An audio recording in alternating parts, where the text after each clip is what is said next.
Proverbs chapter 25 and verse 28. He that have no rule over his own spirit is like a city that is broken down and without walls. I want to give all infinite honors, praises, and glory to Yahweh Bahashem, Yahweh Shai.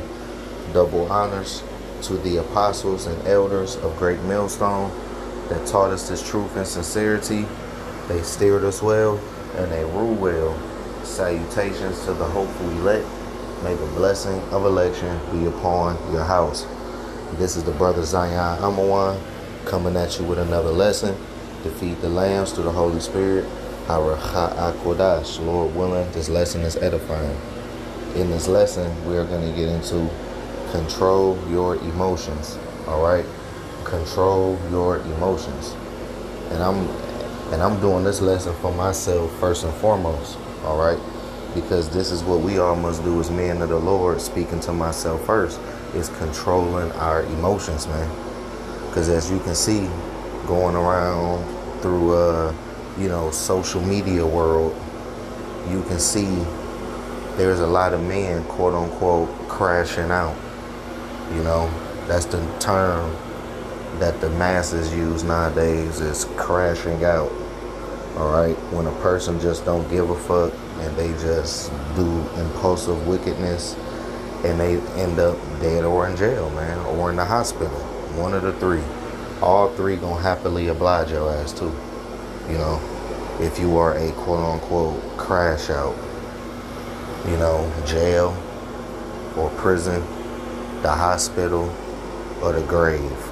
All three are gonna happily oblige you. If you're a so-called crash out, if you're so-called emotional, See, a lot of men are emotional because they ain't got no fathers, There wasn't a father present. And women, 9 times out of 10, these damn females be running these households, and soft men are created. Soft men are created, man. Through this whole idea of single parenting, single mother parenting. There are more criminals in prison because of single mother households than single father households. Look it up. But anyway, he that have no rule over his own spirit is like a city that is broken down and without walls. So if you can't control your emotions, you're like a wild animal. You're like a wild brute beast out here. You're going to be very undisciplined in your mind. You're going to be very undisciplined with your actions, because everything starts from a thought. Everything starts from your mind. Really, it starts from Yahweh Shema Shah sealing your instructions. But as you living out your life, it starts with your mind and it starts with your actions. You know what I'm saying? Oh, it's like it starts with your mind and then it leads to your actions. And you got a lot of people out here that just do impulsive things because they feel as if there's no consequences and repercussions behind what they doing, man. But ultimately they are living through the rebellion and wickedness of Esau Edom, the self-proclaimed white man, starting with these elite banking families, So you got to be able to control your emotions out here in Babylon the Great, especially dealing with these women. You don't want a woman that's going to take you out of your character and just get you to act like a city with no walls, man. You still have to be able to rule over your spirit. You don't even need to be around no people like that. And family members too. If you got family members that just gonna just have you just completely act like a 2/3 nigga, okay, because people that can't control their emotions, they 2/3. Look at how these 2/3 out here act, man. They don't even, you can tell they ain't, rehearsing the righteous acts just off that, the decisions they be making even towards each other. You can tell they ain't got the Holy Spirit. You can tell they ain't got the spirit of Yahweh Shai. Look at what they doing. Look at their actions. Look how they treat each other, man. Yahweh Shema Shai say, let the brotherly love continue. Matter of fact, let me get a precept to back me up. I got Ephesians chapter 4 and verse 31.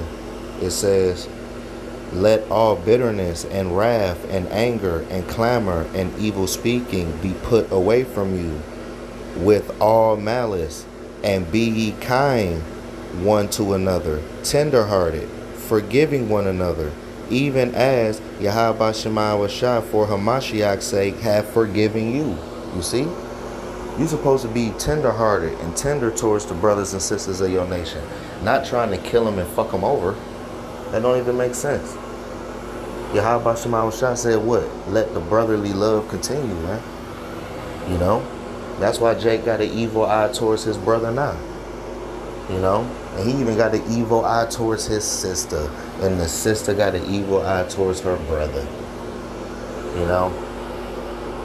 And these damn 2/3 men and women get together and they create these little nigga babies, and then all of a sudden they end up hating each other and they fighting each other and they competing with each other. All of that came from the curses, you know, and it's playing out here in America, you know, through our captivity, you know.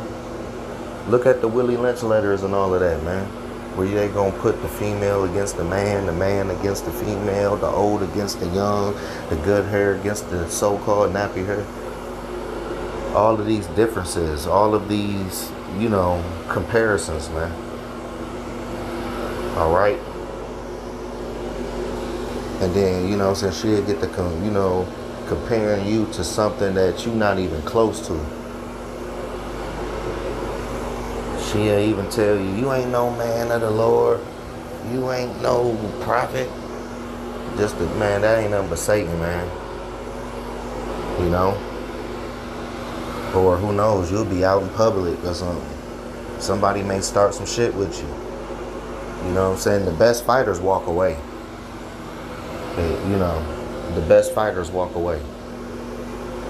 You got your family with you, then all of a sudden a little altercation happened out there, and now you just put you and your family in danger because you was emotional. You could have just walked away. You got a lot of these niggas that get with these women, and then all of a sudden the dude end up spazzing out or quote unquote crashing out, and he put that lady to death, and all of a sudden he in the damn jail looking dumb as hell, sitting in a fucking interrogation room, crying, you know, with damn cuffs on his hand, trying to explain the story. And the police ain't hearing none of that shit he talking. They just gonna lock his ass up. Next case. You know? Sometimes it's best just to give a soft answer and keep it the fuck moving. You ain't gotta engage. We got Proverbs 15 and verse 2. The tongue of the wise useth knowledge, but the mouth of fools poureth out foolish. You hear that? Let me go up to verse 1. Proverbs 15 and verse 1. A soft answer turneth away wrath, but grievous words stir up anger. Right? You know? Sometimes the answer you give is going to determine whether you going to fight or not, or who knows, make it home or not. Because if you arguing with an emotional man, all right, he was an emotional boy because his mother mismanaged him, and then he grew up to be an undisciplined, you know, YN, and now he 23, you know, because these YNs nowadays are highly disrespectful. They gonna cuss your ass out, you gonna say something back to them, and then he pull out a big ass Draco and shove it in your face. What you gonna do then? Because if you say anything out of the way, brain matter is gonna be 5 feet behind you. Yours. What is the best way to do? Just have a soft answer, man. Just turn around. Hey, man, you got it. Turn around, walk away, whatever.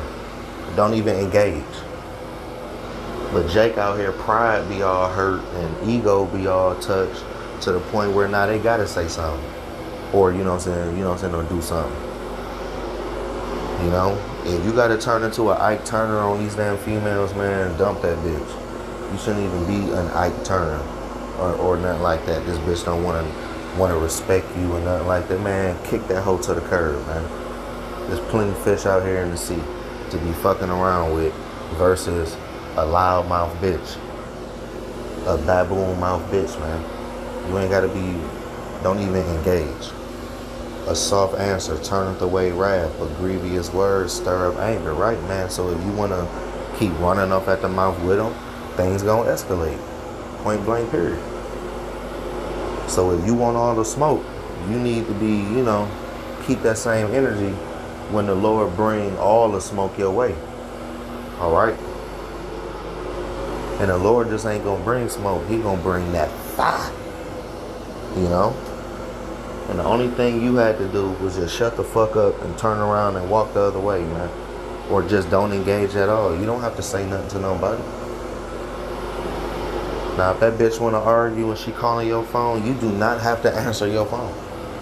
Who says you have to answer your phone? You ain't got to answer your phone. You got a family member trying to cuss you out. You ain't got to answer your door. Who says you have to answer your door? I ain't home. I'm busy.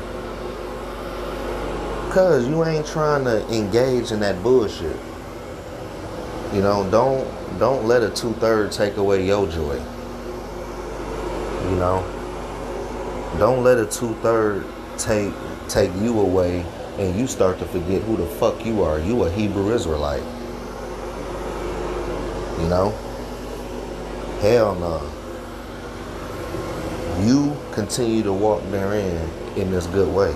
The Lord gonna take care of these niggas. Just cut their ass off. Because a lot of times these 2/3 get around us just so they can get judged anyway. Just so they can get judged. The Lord will bring people in your life and they fuck you over, and then all of a sudden you start seeing bad shit happen to them, and you know what I'm saying, you don't even have to cry out all the time.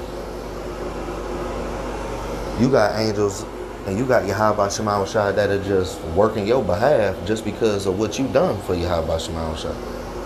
Then all of a sudden you start seeing troubles in their life, or you heard through the grapevine what happened to so and so, and you like, damn, that was the motherfucker that fucked me over. That was the motherfucker that I cried out to Yahweh Shema Shai on, and the Lord just worked on my behalf. See, Yahweh Shema Shai do that type of stuff, man. There's an instance where Shimei was so-called cursing out King David, man, calling him murderers and calling him all these names and all of that, and King David was like, nah, let him cuss, let him curse me out, man, because the Lord put the spirit on him to curse me out, and the Lord gonna see that I've been wrong. And guess what? Shimei ended up getting his head cut off eventually. So he ended up getting his judgment,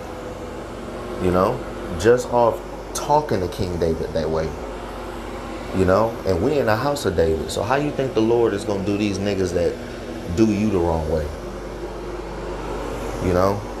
The scriptures say it's better for a millstone to be wrapped around their neck and they fall to the depths of the sea, man, rather than what Yahweh Shema Shai got cooked up for him.